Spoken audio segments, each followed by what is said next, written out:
Bonnie Dow from the Department of Communication Studies here at Vanderbilt, and I'm very pleased to be introducing Professor Sue Carroll.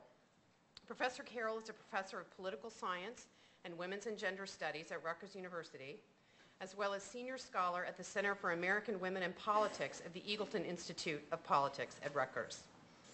Professor Carroll is the author and/or editor of several books on women's political activities and participation, including Women as Candidates in American Politics, a favorite of mine that I read in graduate school.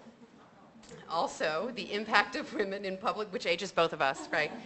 Also, The Impact of Women in Public Office, as well as Women in American Politics, New Questions, New Directions. Most recently, she co-edited Gender and Elections, Shaping the Future of American Politics, which was published by Cambridge University Press in 2006. Her current research focuses on gender and political representation, as well as the role of gender in elections. Reflecting that focus, the topic of her talk today is Gender and Hillary Clinton's Campaign, the Good, the Bad, and the Misogynic. Please welcome Professor Carroll.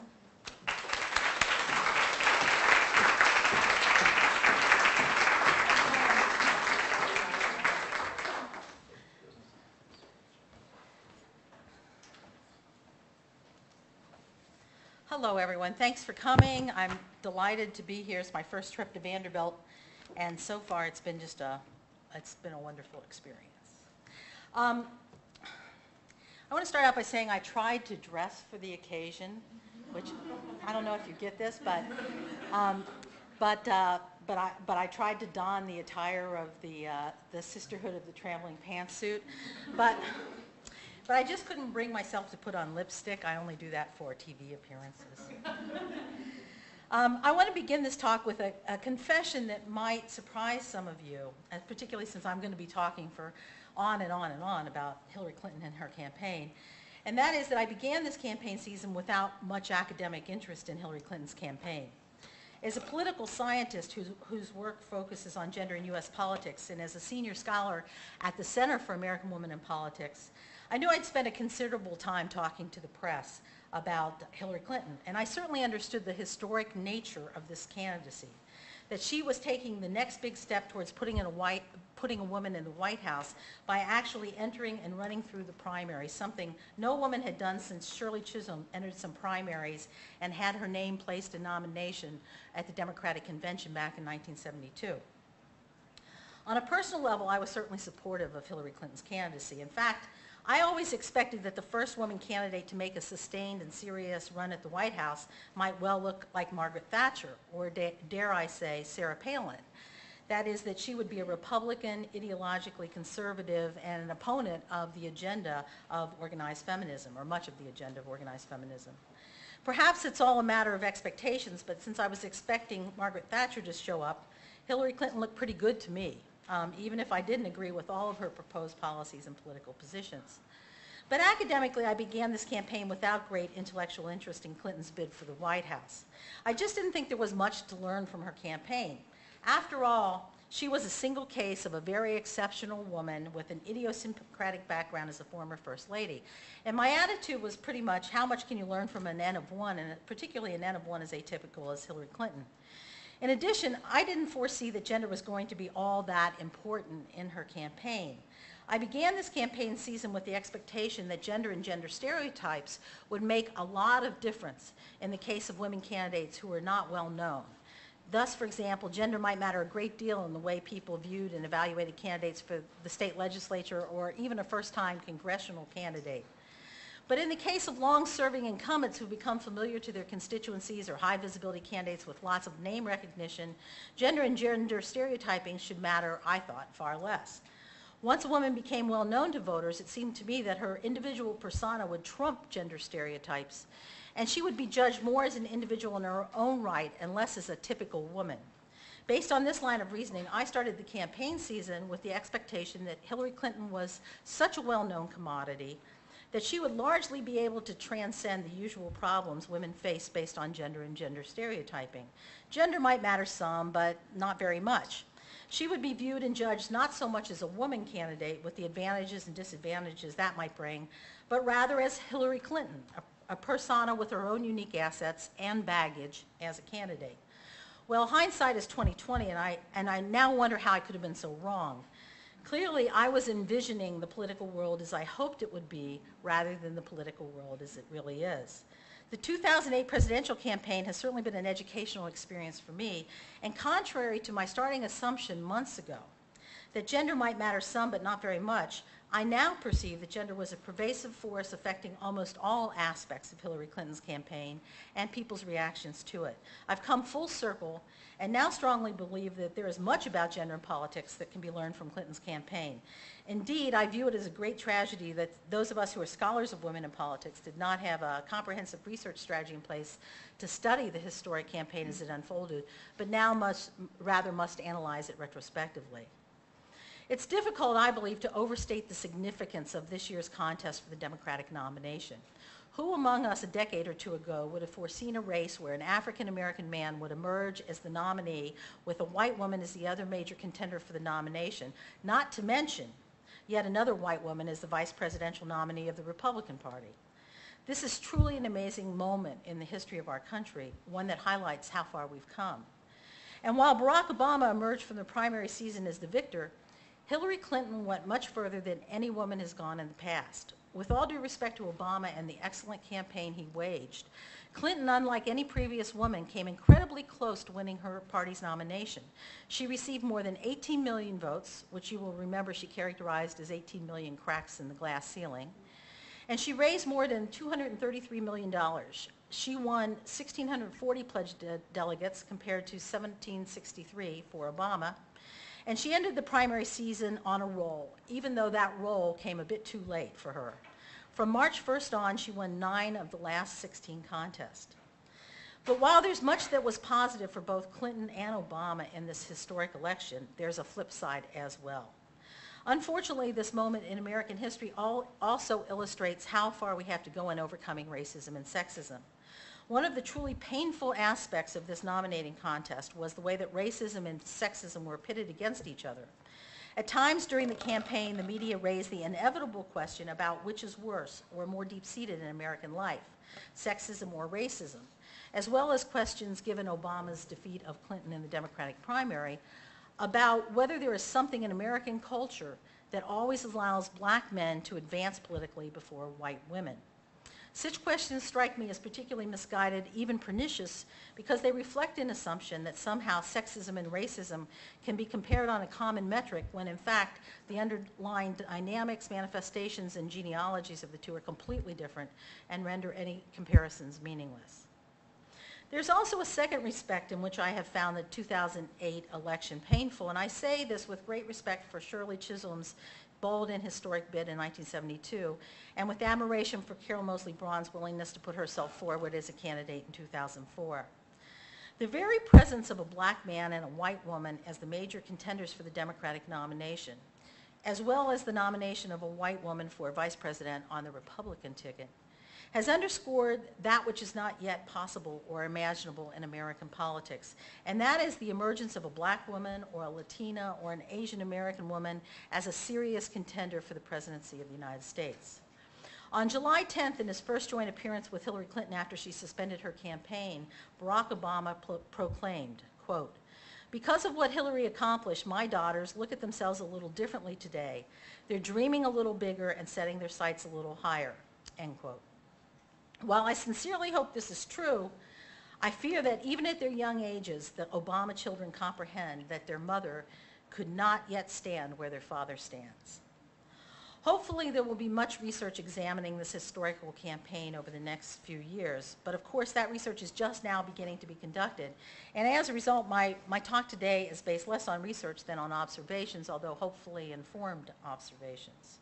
Most of what I will say will focus on two topics. First, the role that gender stereotypes have played in key decisions made by the Clinton campaign, even though the media seem largely to have overlooked and downplayed the extent to which the campaign was constrained by gender stereotypes. And second, the power and sexism which the media exhibited in its coverage of the Democratic race. I have to admit that I have some trepidation in talking about media coverage before this audience, which includes some people who are communications experts and know much more than I do about the media. But ultimately, I figure that's a good thing because they can straighten me out on any points where my analysis goes astray. As I turn to a discussion of gender stereotypes, I do want to acknowledge a couple of things. The first being that Clinton is not only a woman, she is a white woman, just as Obama is not only a man, but a black man.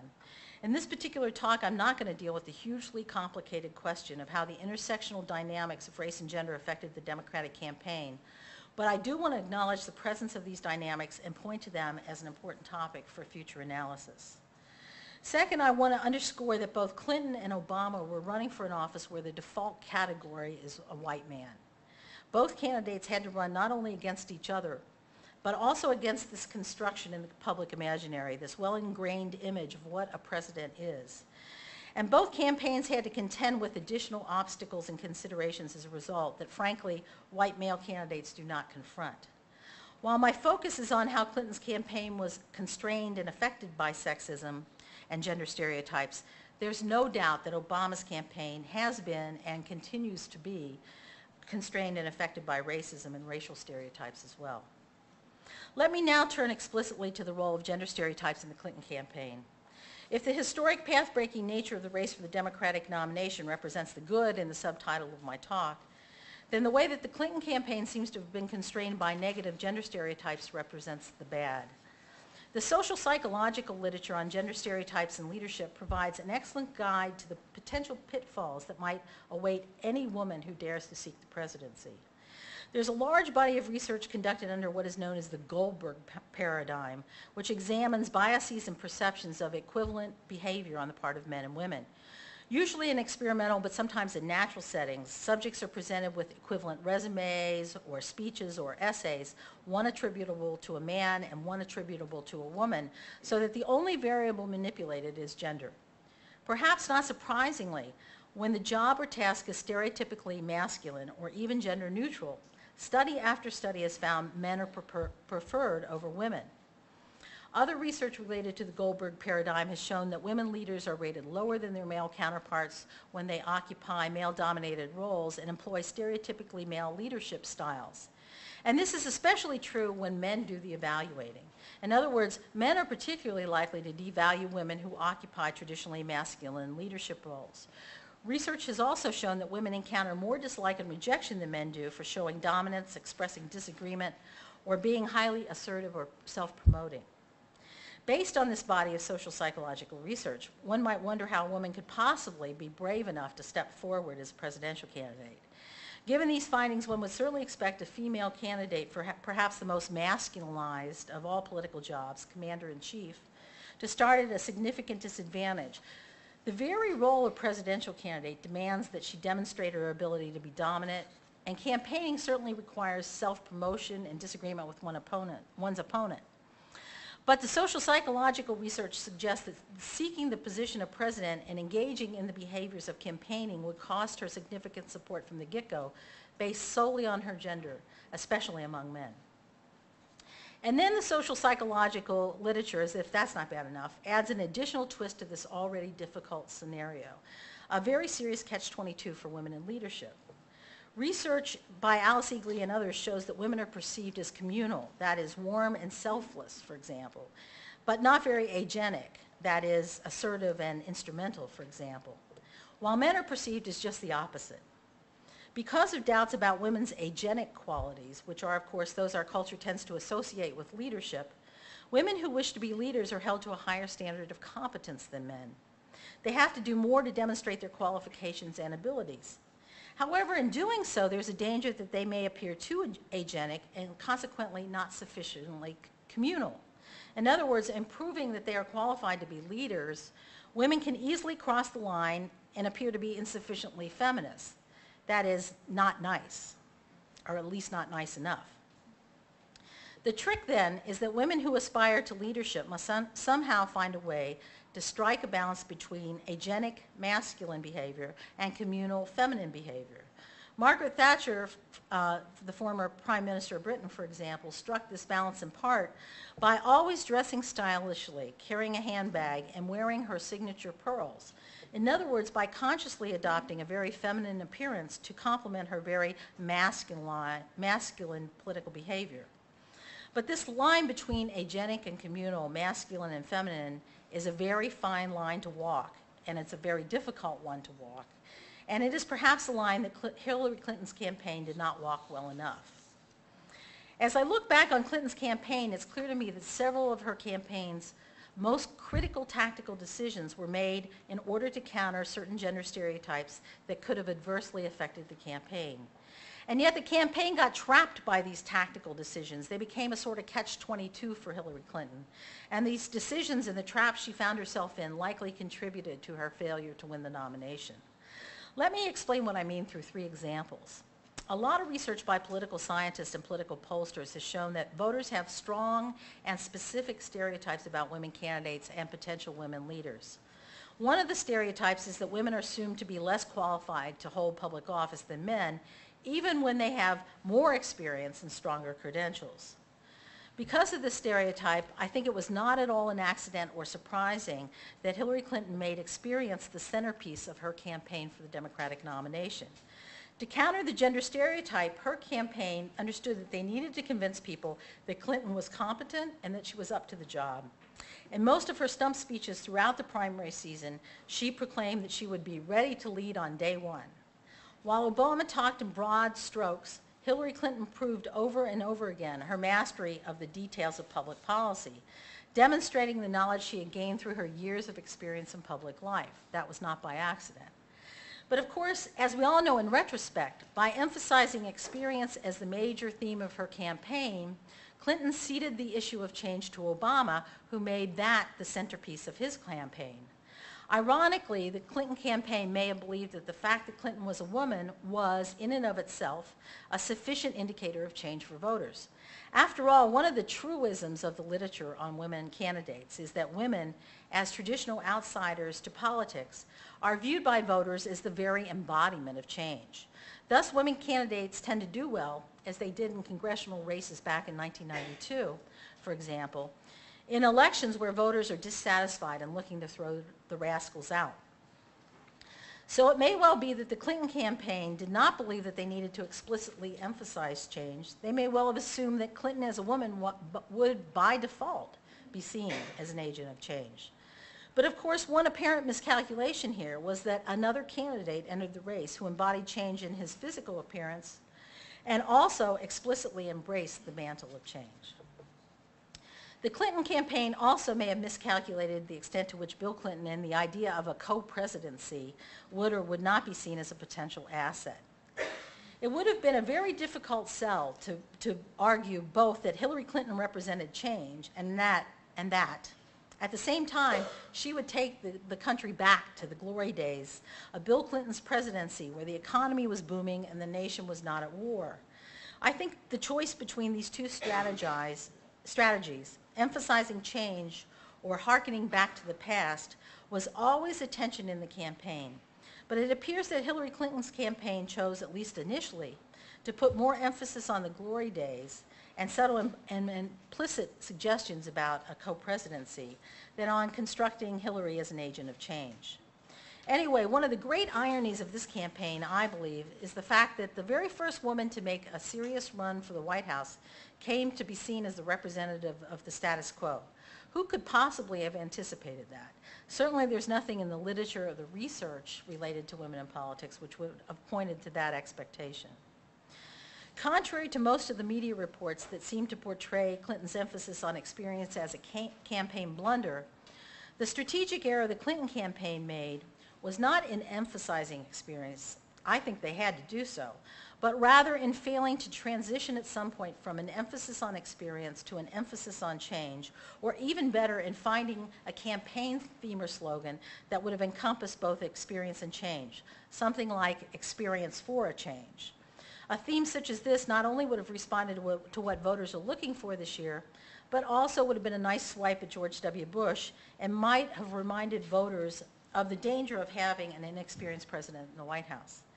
But instead, and what certainly appears from the outside to have been an attempt to counter a gender stereotype, the Clinton campaign got trapped into emphasizing an experience in an election where what voters most wanted was change.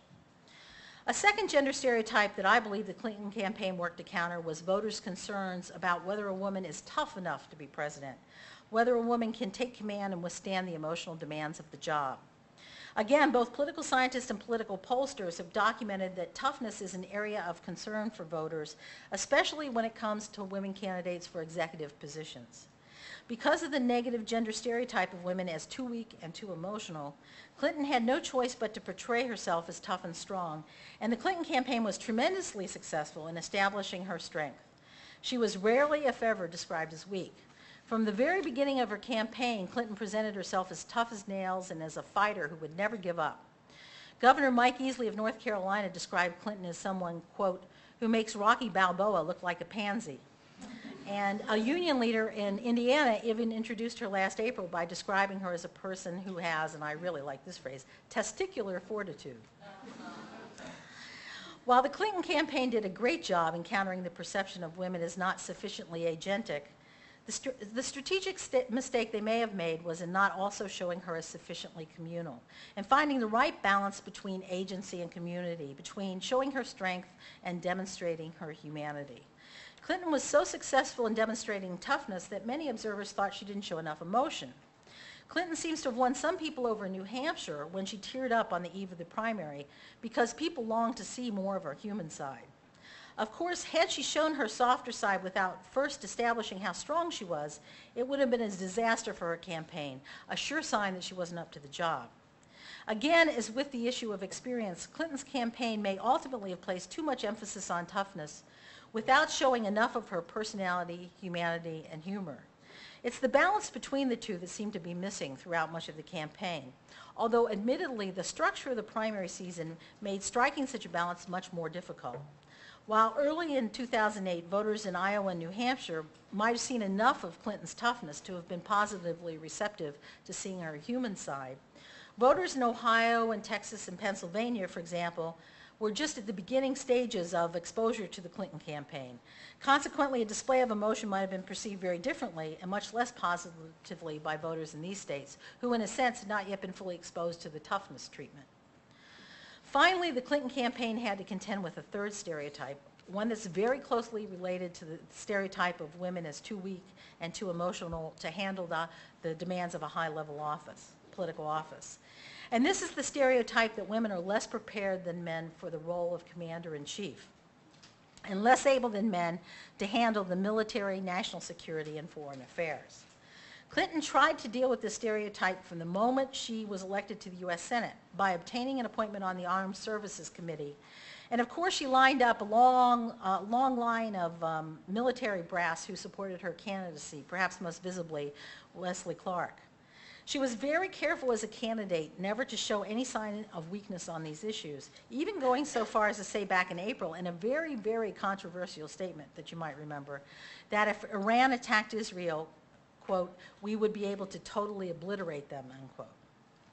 But probably the best example indicating that Clinton in her campaign knew she had to counter the gender stereotype of women being weak on defense and security issues was first her initial vote to authorize the war in Iraq, and second, her repeated refusal to say that this vote was a mistake. Clinton certainly had agency as a senator and as a candidate, and despite any potential electoral cost, she could, of course, as a matter of principle, have made the choice that progressives wanted her to make. Clinton could have chosen to oppose the war initially, as Obama did, or to renounce her vote as a mistake, as Edwards did. However, as a woman, she likely would have paid a much greater price for these decisions than either Obama or Edwards. Because of gender stereotypes, she would have run a much greater risk of looking weak and indecisive on defense. Clinton and Obama simply were not on equal playing fields when it came to the choice of whether to oppose the war from the beginning, and not just because Obama was not in the U.S. Senate at the time. Nor did Clinton confront the same playing field as Edwards in deciding whether or not to renounce her vote to authorize the war. From an electoral perspective, Clinton just didn't have any good alternatives. She was almost certainly damned electorally if she opposed the war, but as the campaign played out, she found that she was also damned because she didn't. Her reluctance to renounce her vote became a strong line of attack for her political opponents. She got hammered on the issue of Iraq, and I think there's little doubt that the war issue hurt her in the early primaries. The media, of course, have offered other very different explanations for key campaign decisions than the one I'm offering. The media rarely recognized or analyzed Clinton's tactical decisions as in any way gender-related. Instead, they interpreted Clinton's continued emphasis on experience and toughness rather than change as a major campaign blunder, and they tended to interpret her reluctance to show emotion as an inherent character flaw. And of course, when Clinton did show emotion in New Hampshire, it set off all kinds of media speculation that her display of emotion was calculated, a campaign ploy rather than a genuine sentiment.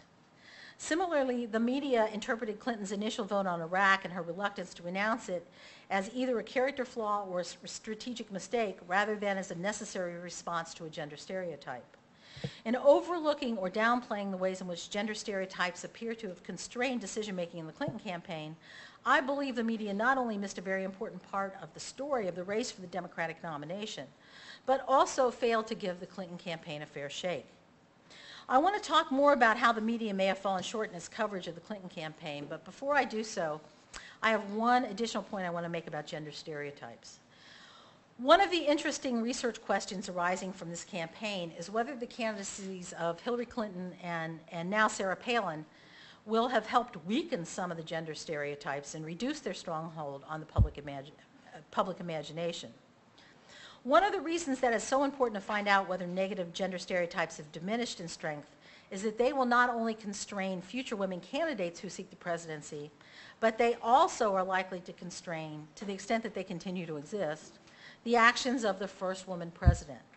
I know this isn't a popular thing to say, but as long as these stereotypes persist, any woman who occupies the Oval Office and has aspirations to seek re-election is likely to pursue a foreign policy that will be on the hawkish side.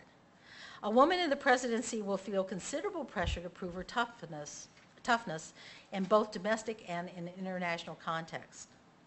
A number of feminists and progressives felt that they could not support Hillary Clinton in this year's election because of her vote to authorize the war. As long as gender stereotypes persist, those feminists and progressives are likely to find it very difficult to support not only Hillary Clinton, but also any woman who has a serious chance of winning the presidency. While any woman who runs for or serves as president will likely have to position herself to counter the negative gender stereotypes or risk paying a price at the polls, there is yet another irony here. And that irony is that electing a hawkish woman as president might actually be the most effective way to lessen or eliminate the power of these stereotypes. Once a woman proves she can handle the job, voters will be less concerned about whether a woman can be a strong and effective commander-in-chief. So far, I've talked about the good, the historic nature of this election year, as well as the bad, the way that gender stereotypes seem to have constrained decision-making within the Clinton campaign. And now I will turn more directly to the misogenic, the media. And I say this only partially with tongue-in-cheek. I was on a panel this summer in New York City focusing on gender bias in the press in the 2008 elections, and one of my fellow panelists, a young journalist, told a story about a guy who worked in the banking industry who was reading an op-ed piece on Hillary Clinton, and he turned to this woman and asked her, and she happened to be the journalist's friend, he asked her, he says, "This article says Hillary Clinton has been treated with misogyny. What is this misogyny?" So with a woman in the race this year, some folks have clearly had to learn to expand their vocabulary. Of course, the question of whether the media treated Hillary Clinton with misogyny or even bias that didn't rise to the level of misogyny is an empirical one. And I'm sure over the next couple of years we'll see a large number of studies examining the coverage Clinton received in the print press and network news broadcast and other media outlets. Meanwhile, we're left with perceptions, and I'm more than happy to share mine with you. I've already mentioned the media did little, if anything, to help the public understand the way that gender stereotypes may have constrained Clinton's campaign. Of course, maybe I'm asking too much in expecting the media to educate voters, but I don't think it's asking too much to expect the media to report on the campaign in a fair and even-handed manner. In this election, it's not clear that they did.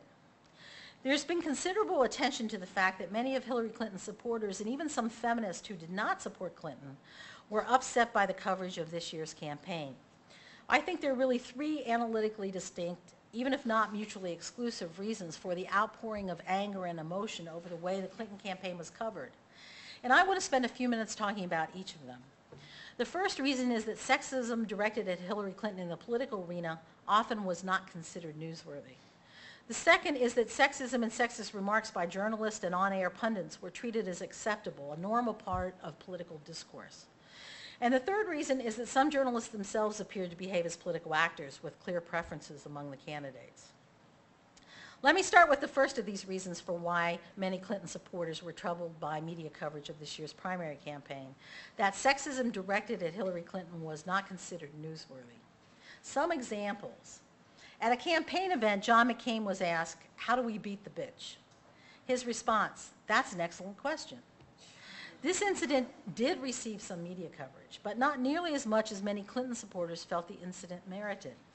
Moreover, as the online watchdog Media Matters pointed out, media reports on this incident often left out McCain's response, and thus his implicit agreement with the sexist characterization of Clinton. Then there was the incident in New Hampshire where two guys at a Clinton rally yelled out, "Iron my shirts." As Anna Quinlan observed in her Newsweek column of March 17, 2008, quote, "The point wasn't the yahoos with the Neanderthal mantra. It was that their jeers got little coverage. If someone at an Obama rally had called out a similar remark based on racial bigotry, shine my shoes perhaps, not only would it have been a story, it would have run on page 1, end quote. But in my view, the best example of the media not viewing sexism as anything worth reporting on is reflected in an incident involving Governor Ed Rendell of Pennsylvania. On February 12, 2008, Tony Norman, a columnist and associate editor for the Pittsburgh Post-Gazette, reported in his column that Governor Rendell said in a meeting with the editorial board that, quote, "I think there are some whites in Pennsylvania who probably are not ready to vote for an African-American candidate," end quote. The reporting of this comment set off a media and blogosphere firestorm, with Rendell repeatedly accused of playing the race card. In the aftermath of this incident, I heard Tony Norman on the local news on the Philadelphia Public Radio station admit that Rendell had also said in the very same interview that there were men in Pennsylvania who probably wouldn't vote for a woman for president. But Norman hadn't reported this because it was, in his words, unremarkable. Similarly, Norman acknowledged in an interview on Radio Times, which is on National Public Radio, aired on February 15th, that Rendell had made a comparable comment about men not voting for women. He explained why he never reported this as follows, quote, "If a state is going to have trouble with a black candidate, it will probably have trouble with a woman candidate, so that was not particularly new," end quote. In short, racism to Norman was newsworthy, sexism was not. The reason I see this incident as emblematic is that Tony Norman's attitude that sexism is not news seemed to sum up the perspective of a sizable proportion of the news media in reporting on the 2008 election. Sexism simply was not considered newsworthy, and consequently, incidents of sexism on the campaign trail either went uncovered or underreported. A second reason that many of Hillary Clinton's supporters were upset over media coverage of the 2008 Democratic primaries is that sexism and sexist remarks by journalists and on-air pundits were treated as acceptable forms of expression. These comments only became unacceptable, if they became unacceptable at all, after feminist and Clinton supporters complained about them. There's so many examples here that it's hard to know where to begin. There is, of course, the coverage of Hillary Clinton's pantsuits and her cleavage and the famous cackle. The New York Times on September 30th, 2007 devoted an entire article by Patrick Healy in its national news section, yes, an entire article by a serious news reporter, to an analysis of the Clinton cackle with the goal of uncovering what was behind the laugh. Was it genuine or was it calculated? Of course, it wasn't just the laugh that was considered to be inauthentic. Virtually every move Clinton made throughout the campaign seemed to be labeled by journalists or pundits as calculated. For example, when she teared up in New Hampshire, many speculated that the show of emotion wasn't real, it was calculated. And the constant labeling of Clinton as calculating was all the more obvious, I believe, because her main opponent, Barack Obama, was rarely portrayed this way. The word calculating was seldom applied to his campaign. If, like me, you were an avid consumer of cable news coverage of the primaries, you undoubtedly saw example after example of sexist commentary, and if you weren't an avid consumer, I'm about to tell you some of them. Chris Matthews of MSNBC made so many sexist remarks about Clinton that it's hard to choose. But perhaps the worst was when he said, quote, "The reason she's a U.S. senator, the reason she's a candidate for president, the reason she may be a front runner is that her husband messed around. That's how she got to be senator from New York. She didn't win there on her merit," end quote. Pundit Alex Castellanos on CNN said of Clinton being called a bitch, quote, "Some women are named that and it is accurate. She can be a very abrasive, aggressive, irritating person," end quote. Mike Barnicle on MSNBC described Clinton as, quote, "looking like everyone's first wife standing outside a probate court," end quote. Jack Cafferty on CNN described her as, quote, "a scolding mother talking down to a child," end quote. Glenn Beck of CNN and ABC is another on-air personality who made numerous inappropriate comments, including one on his radio show where he observed, quote, "there's something about her vocal range. She is like the stereotypical bitch, you know what I mean?" Notice that the B word gets used a lot when referring to Hillary Clinton. The cable news folks were particularly guilty of sexism, but as the Cackle article in the New York Times reveals, it wasn't just the cable news people who engaged in sexist commentary. NPR's, National Public Radio's, political director, in an appearance on CNN, described Hillary Clinton as, and this is quite a complimentary description as you can imagine, Glenn Close in Fatal Attraction. And consider this excerpt from a transcript of an interview with Clinton that aired on 60 Minutes on February 10th, 2008. I'm going to read a portion of that transcript.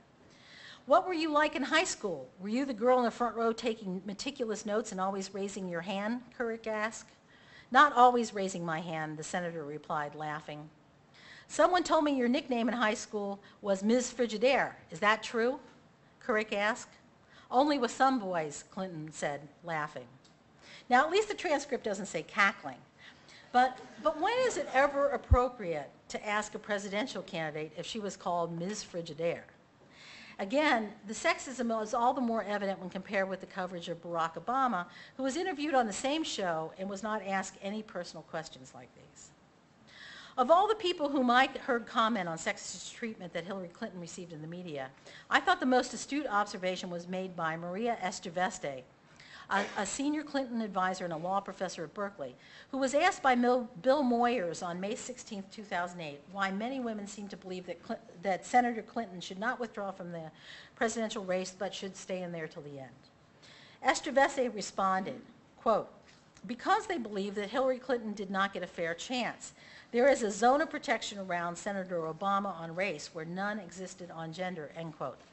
Now, I'm not here to debate whether there was a zone of protection around Obama on race. I think that's certainly a contestable claim.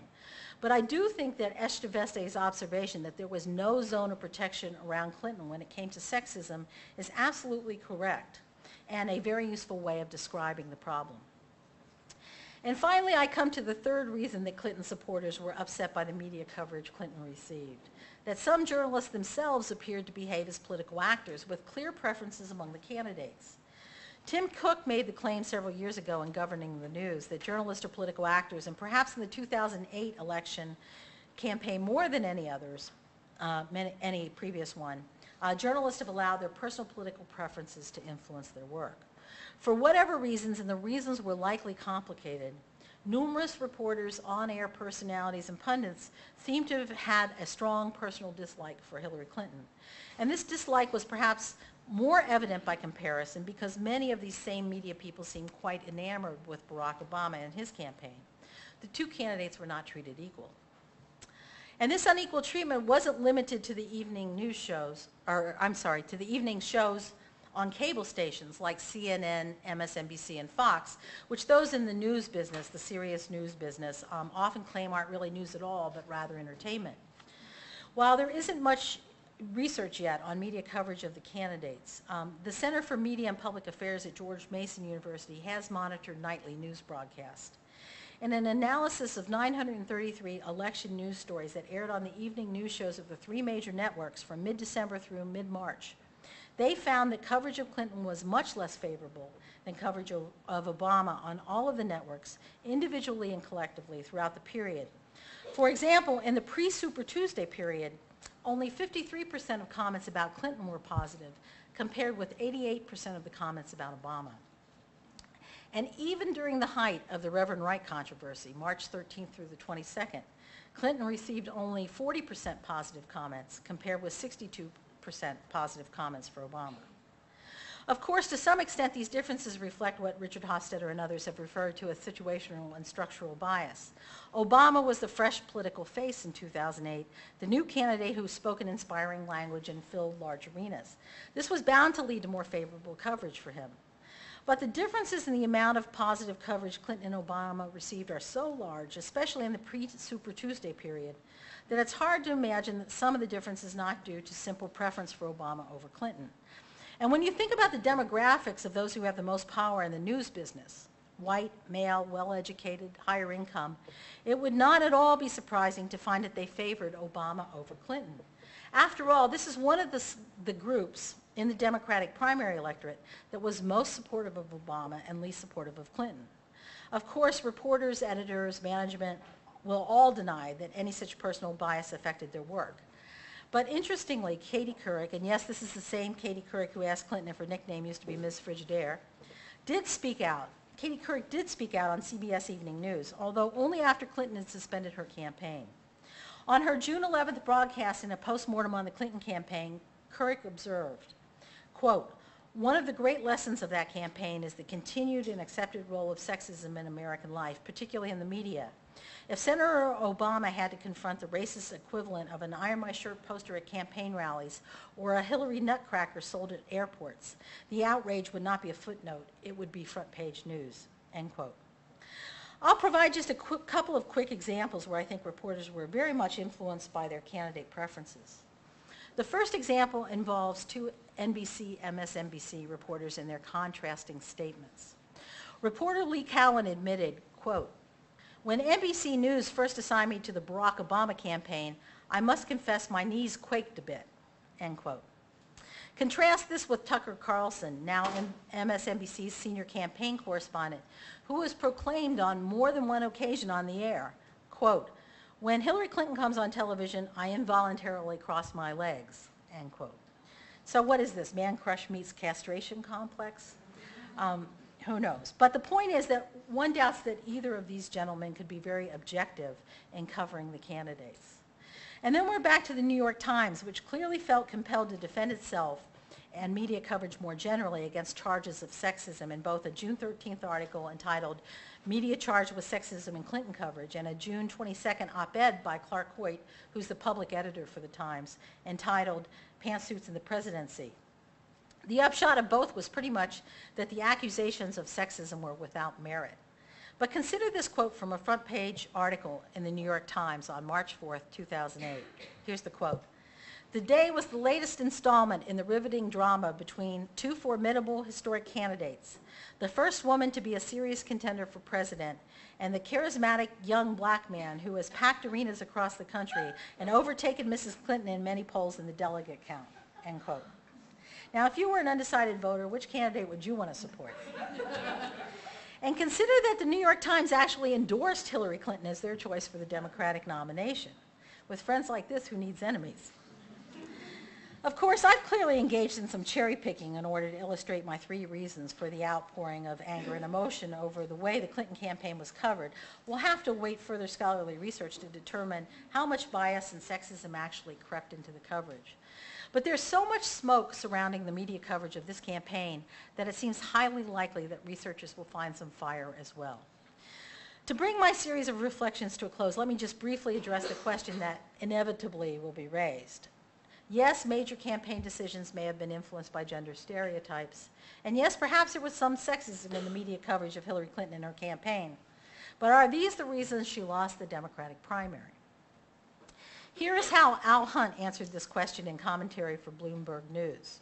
Quote, "Hillary Clinton didn't lose the Democratic presidential nomination because she is a woman, and gender no longer is a big deal in American elections. There are two basic reasons the most formidable frontrunner in contemporary presidential politics failed. Barack Obama is a sensational candidate who assembled a campaign team which outthought and outstrategized Clinton at every turn. And Hillary Clinton, in the most important venture of her life, picked the wrong people and adopted the wrong strategy. Unwilling to face this painful reality, some Clintonistas persist in the whiny complaint that it was all about sexism, end quote. Of course, Hunt does go on to say that part of the wrong strategy Clinton adopted was, quote, she took much too long to open up and display her human dimensions, end quote, without any recognition whatsoever that gender may have had something to do with this. But nevertheless, Hunt's perspective that gender is not the reason Clinton lost is a very common one. There certainly are numerous problems that one can point to with the Clinton campaign. The campaign lacked a post-Super Tuesday strategy and did not put sufficient energy or resources into caucus states. They didn't do enough to try to appeal to young people. Clinton's advisors were often smug and arrogant and too convinced that they would win. And husband Bill was clearly an issue. Incidentally, some of the problems Hillary had with Bill Clinton in his campaign were pretty clearly gender-related, and I could have included them in this talk, except that I would have needed a lot more training in psychoanalysis before I could do that. Suffice it to say, and I'm quoting David Gergen here, Bill Clinton was a hard dog to keep on the porch. Perhaps some of these other factors, such as the lack of a post-Super Tuesday strategy, the arrogance of Clinton's advisors, the misdeeds of Bill Clinton, perhaps these factors mattered as much or more than the need to counter gender stereotypes in the media, or sexism in the media. Nevertheless, an election as close as the primary race between Obama and Clinton, any one of these factors could potentially have changed the outcome. Consequently, when the history of this campaign is written, the role of gender stereotypes and the sexism of the media need to be part of the mix. Gender was not the only thing that mattered, but yes, gender did matter. Just as Obama's candidacy and his potential presidency will likely pave the way for future African American candidates, Clinton's candidacy has hopefully pushed the door open a bit further for women. In fact, it looks like Sarah Palin has already barged through the opening that Clinton created. Perhaps voters in the future will be less concerned about whether a woman is experienced enough or tough enough to be president. Perhaps the media will have a little more gender consciousness and awareness the next time a woman runs.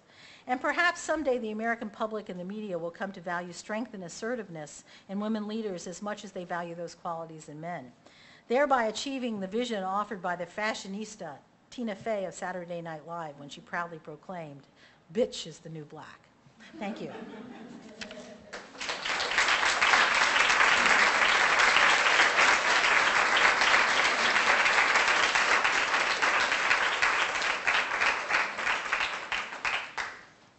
And now I guess we hear from you all. Questions, comments? Yes. Bonnie. I'm really interested in this last thing that you said about Al Hunt saying that Hillary didn't humanize herself soon enough, right? And it made me think about the fact that one of the additional disadvantages that women candidates have is that they don't have spouses who get to do that for them the way that male candidates do, right? Because Yes. Michelle Obama's done Yes. a beautiful job Right. of humanizing Barack Obama and telling, stories about his bad behavior at home and, whatever else that she does that makes him seem like a normal guy. Yes, right? exactly. Because there's all this discourse about how elitist he is. And so I understand that Bill Clinton is a very particular problem for Hillary because of, the way he's competition for her, right? But can you just talk sort of more abstractly about the problem of not having that supportive spouse when you're a female candidate, or not having a spouse who does particular kinds of support work? Right, right. In fact, male spouses have often done the opposite, which is ended up at least inadvertently undermining women. Often they're either not visible in the campaign, they pursue their own careers, they sort of stay out of the limelight, as so not to detract from the woman, because if the man, it's hard to figure out how to manage the spouse, because if the man's too visible, it can look like he's calling the shots. So some women prefer to run for office and kind of keep their husbands in the, out of the picture, kind of more in the background. More in the background. And then there are spouses like, the example I would give is Bob Dole, who, when Elizabeth Dole looked into running for the presidency, Bob Dole was quoted in the New York Times as saying he wasn't sure a campaign was going to make it, and he was thinking about giving money to John McCain. Didn't really help her campaign. But generally speaking, yeah, I think what you've identified is the kind of lack of symmetry, between. It's not the same to have a husband as it is to have a wife, and so so women cannot really use their, or I haven't seen them. You're right. I mean, they don't really use their husbands don't perform the same function, usually in campaigns that wives do. I'm trying to think of. It'd be interesting to think of Todd Palin. I mean, we haven't seen, with Sarah Palin, we haven't seen him really do that, play that role for her, where he goes out. And it'll be interesting to see as the campaign progresses if he does any of that. She's tried to use her family to humanize herself, right? She's very much tried to kind of use the maternal role in the family to humanize herself, but not so much that he has done that. He has stepped forward to do that for her. Yeah? I'm just going to jump in. I think Sure. it sexualizes her in a particular way. I mean, that's my read of all the First Dude stuff and some interviews that I've seen with him. It's not, she does depend on the family, the mother card. Right, she does play the mother card a to lot. do the Madonna humanizing, but, pardon me, you know what's coming next. He gets to do the other side of it, Right. right? Because I think there's something, exactly because of the conservative bias that you mentioned, why we thought there was going to be a Margaret Thatcher, the sexual politics are part of it too. So. Yeah, no, that's a very interesting observation, I think. Carol, you had something there. First, I want to say that there were no points of disagreement. Oh, between the two. okay. And secondly, We were talking about that earlier. I heard some people make observations that they felt that Bill Clinton did not really want Hillary to win because he was enjoying his life outside the White House. And Who knows what was going on with him? I know. He certainly didn't help her very much. Well, yeah, I mean, I think he tried in his own way. I mean, it's different. It's unprecedented. I mean, to give Bill Clinton a break, it's unprecedented. I mean, here the guy was former president of the United States, and now he's supposed to play the supportive role, right?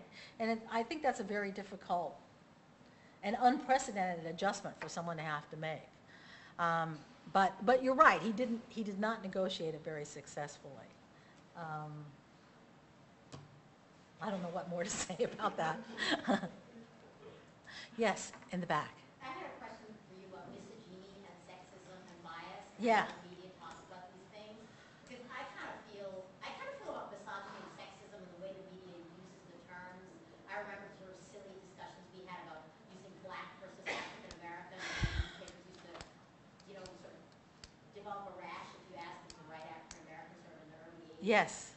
If you could talk a little bit about sort of how you understand sexism and misogyny and how the media has tried to parse those things, because I think it is mostly misogyny, but there is some kind of dance going on around those terms, and it isn't, I mean, it's true that a lot of people don't understand what the term misogyny means, but I think something else is going on that somehow, whereas, racism is understood as somehow something ugly, and sexism is somehow less ugly, and misogyny is not, I'm not sure what, do you see what I'm asking? Because that's kind of somehow make certain kinds of things more and less acceptable or less hateful. Yeah, I don't think actually the media used the term misogyny very much at all. I mean, obviously this example I used was one of the cases where they did, but I don't know that they have made much of a distinction. How we analyze it, like when are we talking about sexism? When are we talking about sexism? When are we talking about misogyny?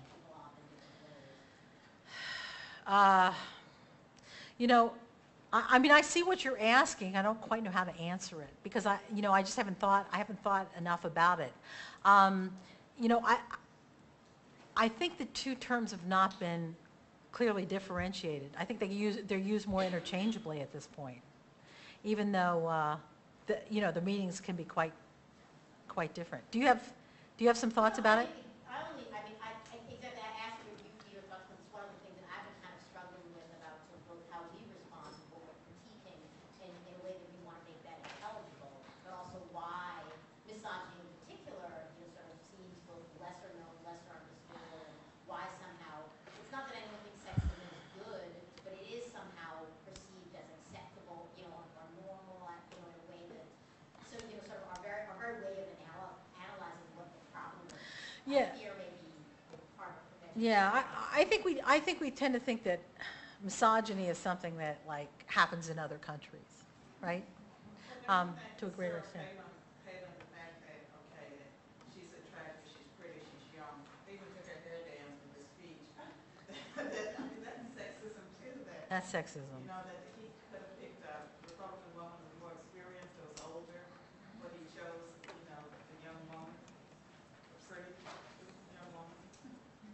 Well, he may have chosen her for other reasons, though. I mean, she wasn't just chosen, you know, she was chosen, yeah, it didn't hurt, but she was also chosen, you know, to shore up the social conservative base. You know, he didn't, I mean, John McCain doesn't, rumor has it, doesn't like Kay Bailey Hutchison, which might have been another obvious choice. A lot of the Republican women he could have chosen, you know, like Olympia Snowe, Susan Collins, are pro-choice. He didn't want to choose, you know, he would have chosen Tom Ridge, I think, if he was going to choose a pro-choice candidate. So, you know, I mean, I think it was a more, you know, it was either, well, who knows? There's debate over this. Was it a last-minute choice or was it a complicated choice? Oh, no, you know her glasses, by the way. Do you know this? That they sold out. They sold out. Everybody was trying to buy her glasses. Some kind of particular designer glasses, yeah. And so they were sold out all over the place. It was interesting. Yes? I have a question about the potential paradox between two things that you suggested are generally true for women in politics. And one is the women are representative of the change, right, the outsider. And the second one is that we would have, that informed people would have an expectation that the first woman in a White House would be more like a Margaret Thatcher with a conservative ideology. And so I'm trying to understand or think my way through the fact that there could be a paradox there, right? Because if we live in a sexist society, it would have to be a woman who had somehow, as you mentioned with the Thatcher example, who would somehow, you know, manifest latent sexism in a particular way, and yet how does that match up with being an outsider if it's reinforcing a gender hierarchy? Yeah, well, first of all, the American public is not consistent in their thinking. That's my first response. But, yeah, there's that. But also, I think there's a difference between, there's some different distinction there between being the first woman, in which, you know, the first woman to break down barriers is often more traditional, more conservative looking than talking about the stereotype people have of women in general. So you know, so when I talk about this, you know, stereotype of women representing change, it's really more a general stereotype. But the history is, if you look at the history, it's more often people make more conservative choices about the first person they let through the door. And then, you know, and then that opens the door a little bit for other kinds of people to come through, which is what led me, at least, to more of the Margaret Thatcher. But you're right, there is a certain paradox and inconsistency in that. Yes. About Margaret Thatcher, she was never directly elected. Yeah. And no is no. Yeah, that's true. Because it's a parliamentary system, yeah. Yes. Yeah, Bonnie. that to me is interesting, although she was, of course, widely perceived as very, very effective, right? So when you move from, like, what it takes to get elected to what it takes to effectively govern. Not liked in progressive circles, but, or by the left, but she, yeah, in the same way that Ronald Reagan was effective, but, you know, not necessarily everyone bought into his politics. I wanted to ask, you were pointing at me, right? Okay, I wanted to ask a question that's related to this thing about media overlooking sexism. One of the things that I noticed among Democrats during the primary was people who claimed that one of the reasons that they chose to be an Obama supporter was because they thought the Clinton campaign was deploying racism, okay? And then sometimes, you know, people who supported Clinton would say, oh, well, you know, the Obama campaign's deploying sexism too, or at least they're not shunning it, but in fact, that's just not getting talked about. So I'm wondering if you think that's part of the sort of media effect that you were discussing, because I mean that was a very serious issue for lots of people when they thought, in particular, that Bill Clinton was traveling around the South, Right. giving speeches, you know, back to all the damage Bill's done, you know, traveling around the South, giving speeches in which he was, you know, sort of encouraging people to draw inferences that were. Yeah, you know, I I personally I don't have good evidence, because it certainly it wasn't there in the media coverage of whether, the Obama campaign was, engaging in, I mean, at least most of the sexism I saw was not from the Obama campaign, but from more of the media commenting on. I mean, I think the bigger problems for Hillary Clinton were, I'm not sure the Obama campaign had to do much, because the press was sort of doing it for them.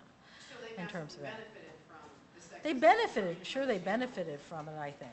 Absolutely they benefited from it.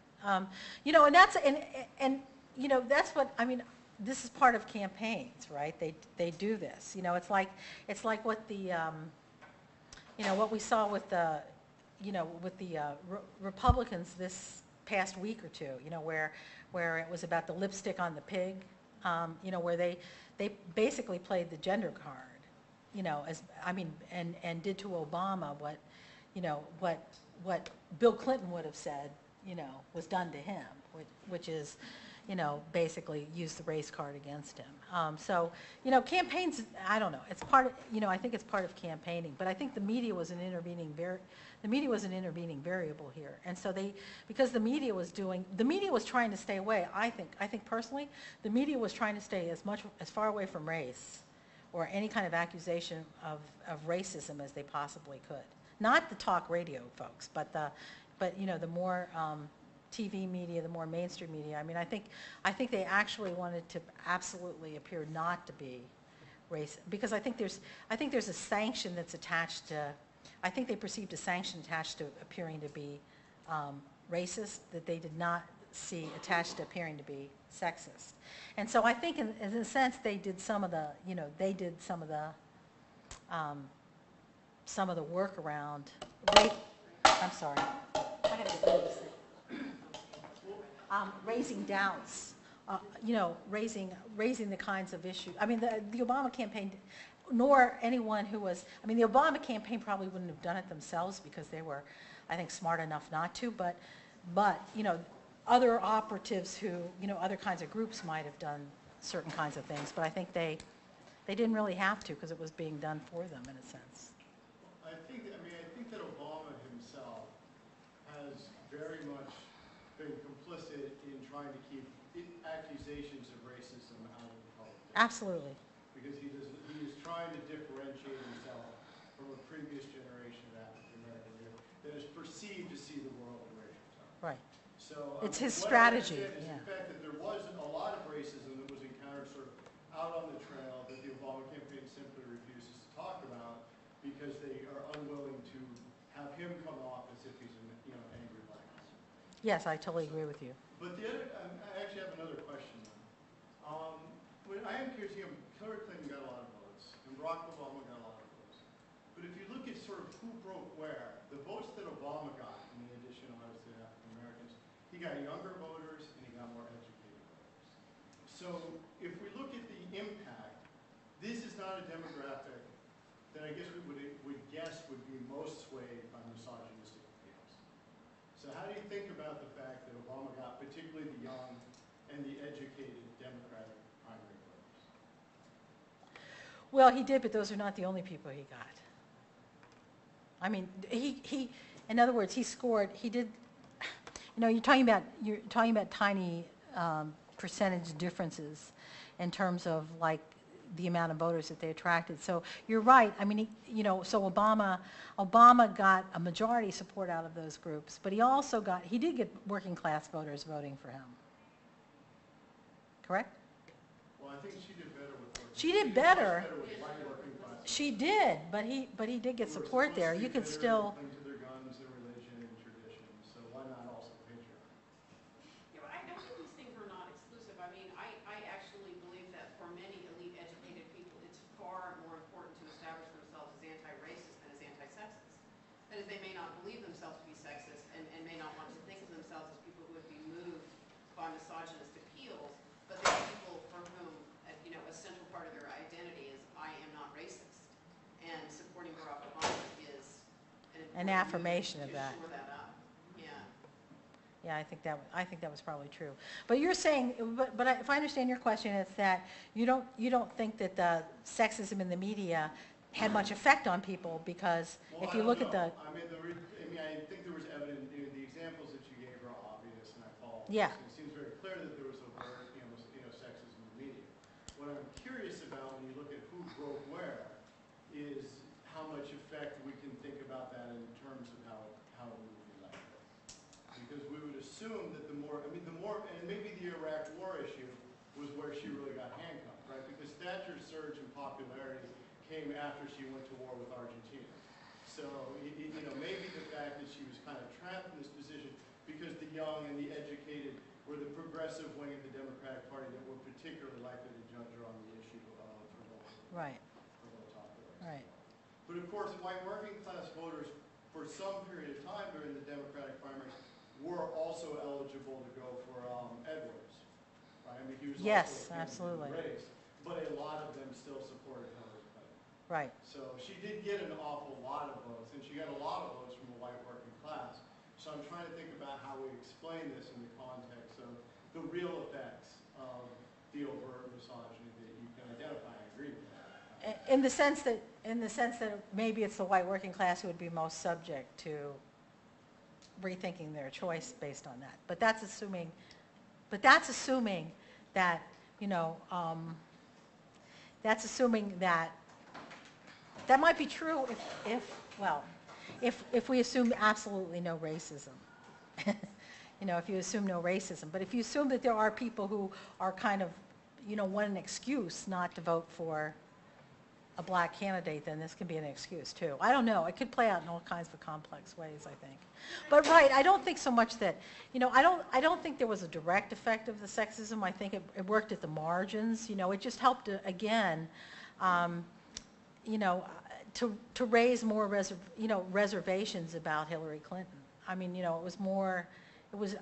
It was for voters who are already inclined not to like her very much. I just think it gave them more reason not to like her. Don't you think that some of those white upper class educated white men that they are among the groups that would be most threatened by women, period? And so, part of the appeal is not to appear as racist, but also that they have more vested in, I think, their masculinity than they do. Well, I don't know that I can judge who has most vested in their masculinity. I think there are people who have problems with powerful women. And Hillary Clinton's campaign was a powerful women's campaign. But I think they're in. They're in more direct competition with stronger women.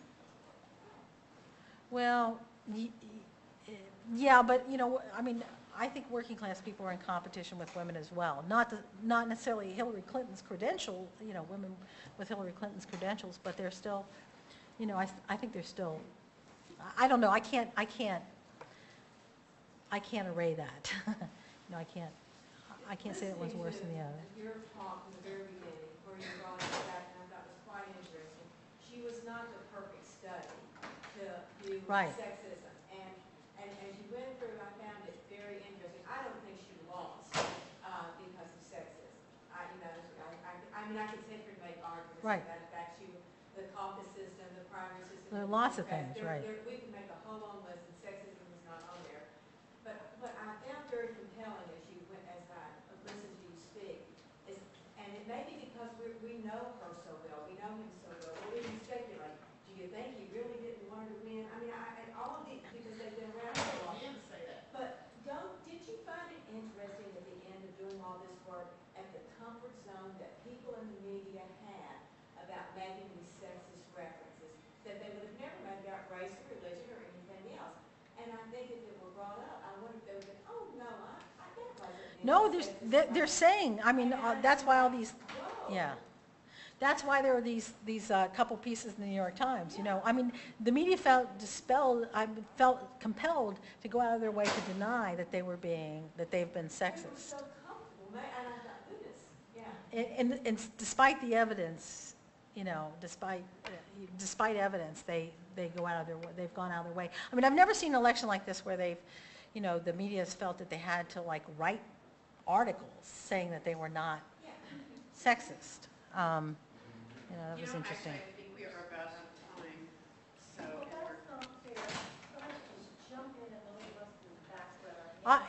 Okay, jump in, Ronnie. Come on. Okay, let's do the two questions. I didn't necessarily have a question, I just wanted to make a statement. Good. Just an opinion amongst me and people I personally talk to. It's come up and it's, that maybe Hillary's sexy. Okay, I'm trying to think of how to say it. The fact that Hillary's a woman is stronger than the fact that Obama is a black male. Simply because he is half black, half white. And he was raised in a white household. So it's not as serious in the fact that he is a black male simply because he is as black as he is white. I'm not sure if that's... Ooh, that's a tough one. Yeah, I'm just going to leave that comment alone. Except to say, I think that most white people in this country, because most white still perceive him as black, because it's the one drop rule, right? If you have any black blood in this country, you tend to be perceived as black, and so I think they understand. There's both an understanding that he's biracial, and at the same time a categorization of him as black, maybe differently black because he doesn't go around emphasizing it, and he doesn't sound like Jesse Jackson or Al Sharpton, but nevertheless, I think most whites in this country still, would put him in that category. So, I don't know. Ronnie? I'm fine. You sure? Yeah. Okay. Thank you.